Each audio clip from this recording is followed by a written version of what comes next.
So, a massive warm welcome back to CIO Water Cooler, where once again I'm joined by Alex Ayers from Gamma. Alex, for anyone that missed our previous conversation, can you just remind everyone watching with a little about who you are and what you do? Hi everyone, I'm Alex Ayers. I'm the sales director for Gamma's Enterprise Markets division, and effectively I look after a series of teams that are responsible for looking after all our existing customers in the enterprise and public sector markets across all the international markets that we serve.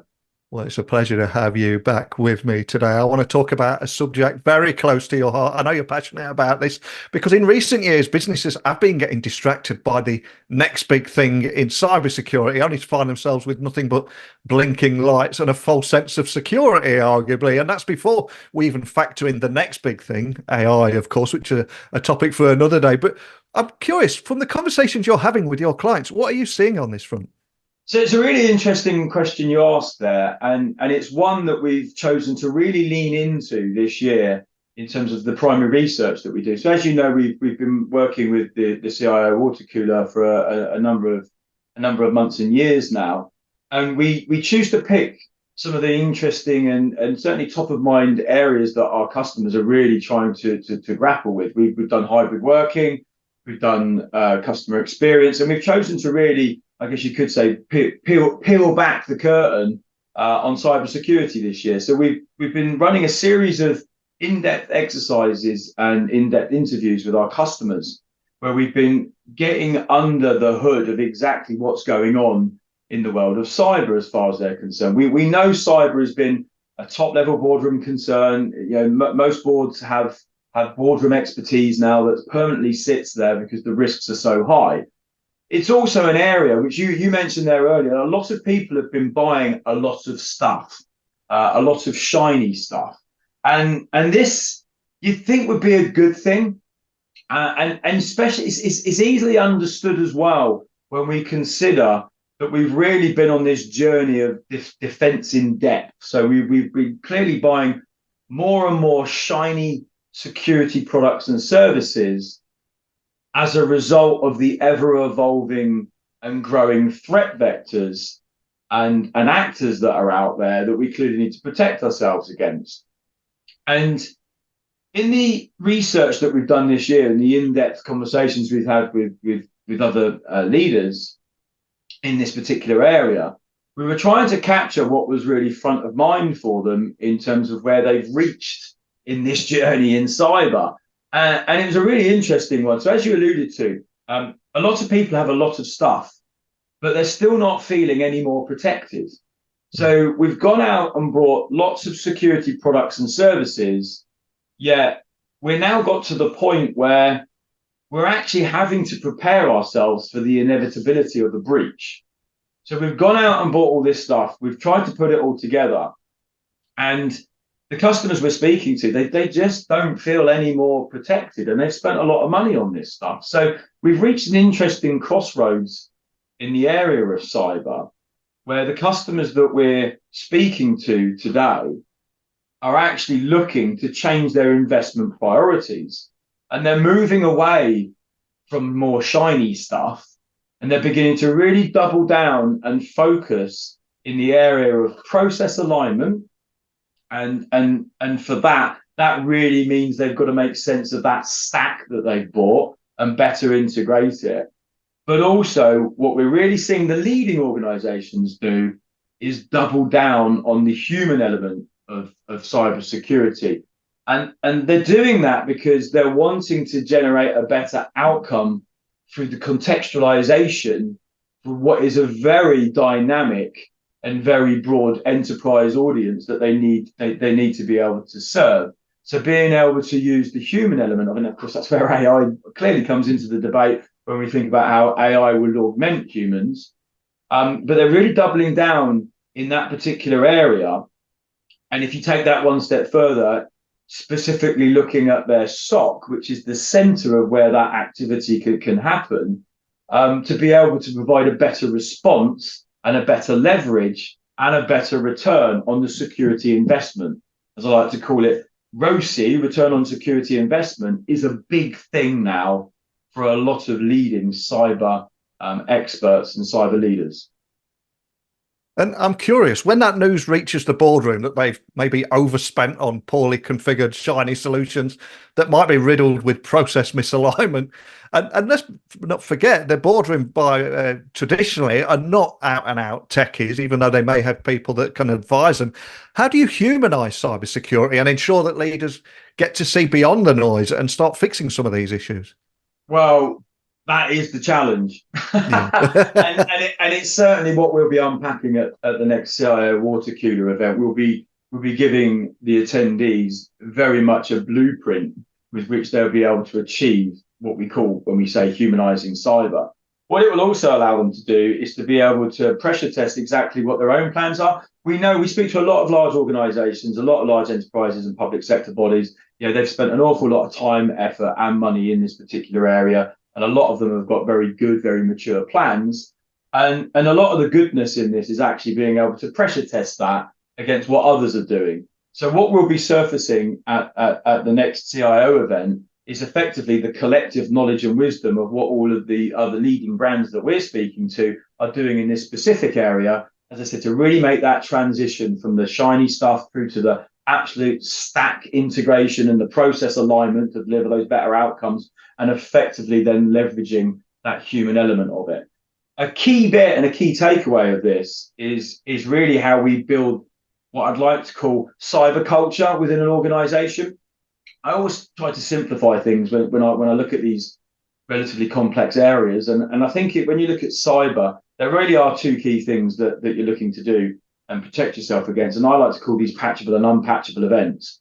Patchable stuff's quite easy to do. That's where the shiny stuff has clearly come into it. But the unpatchable element of it, that's really where we're seeing a lot of organizations really focusing their human element.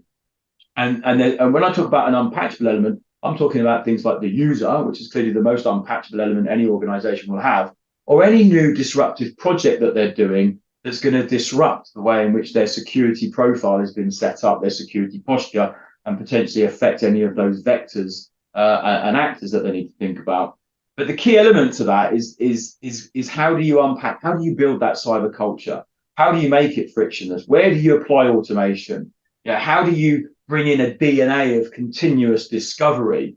And how do you optimize that tool set, that skill set, and that mindset with all of the people, the processes, and bring it all together to deliver that better outcome, to deliver that better return on security investment?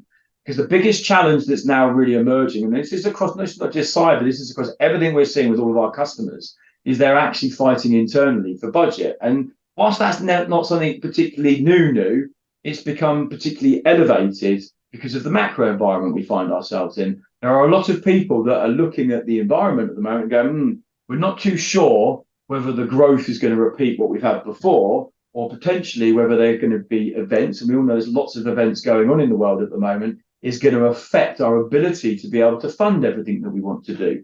So we're beginning to see a sharper focus, certainly in the purchase of cyber products and services, as well as other services, in terms of obviously competing with each other for which of the projects they're going to prioritize. And the challenge we've seen specifically in the area of cyber, that again we'll be leaning into heavily in terms of the presentation that we'll be providing to the audience at the CIO water cooler, is how you can actually position your investments in cyber to be able to make sure you do secure further investment.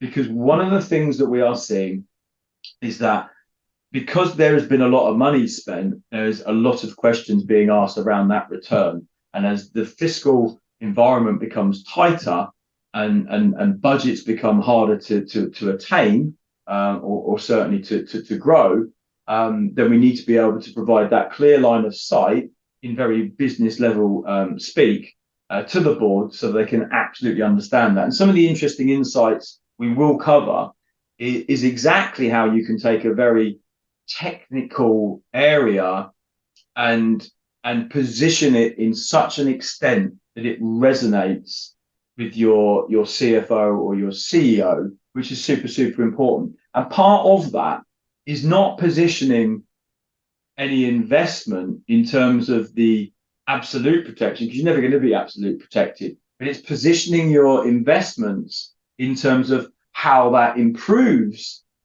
your security, and put that in very business metric orientated fashion that can be understood at the board level, but also how do you position that against what your peers are doing?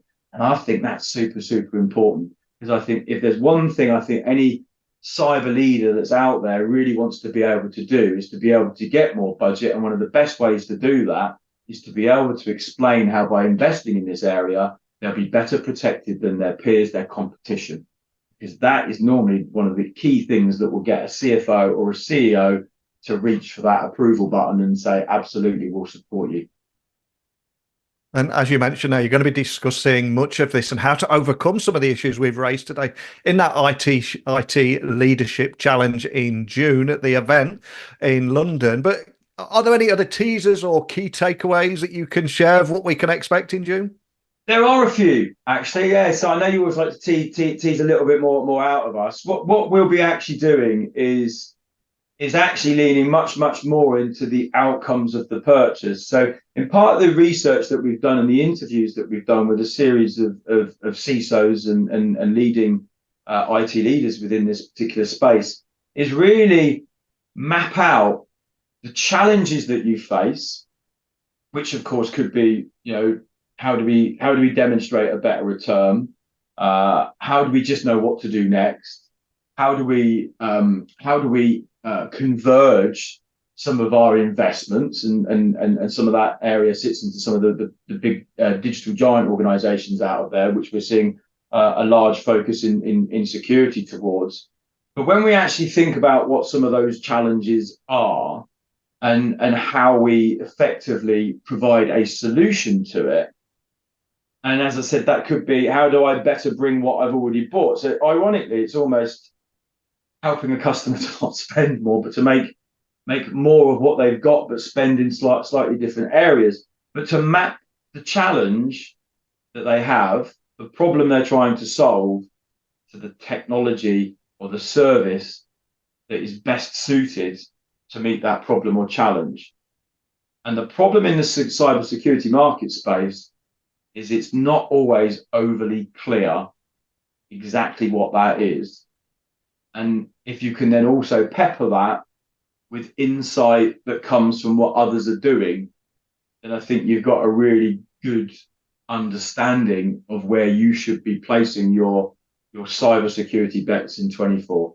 I think that's a beautiful moment to end on. A huge pleasure for talking to me as always, Alex. I'm looking forward to meeting you in person and learning more from your talk in June. But just thanks for joining me today, Alex. Pleasure. Look forward to seeing you in June. And for everyone watching, I look forward to meeting you at the IT Leadership Challenge event in London on June the 6th. You'll find more details on the CIO Watercooler website and the link in the description to this video. Hopefully see you there.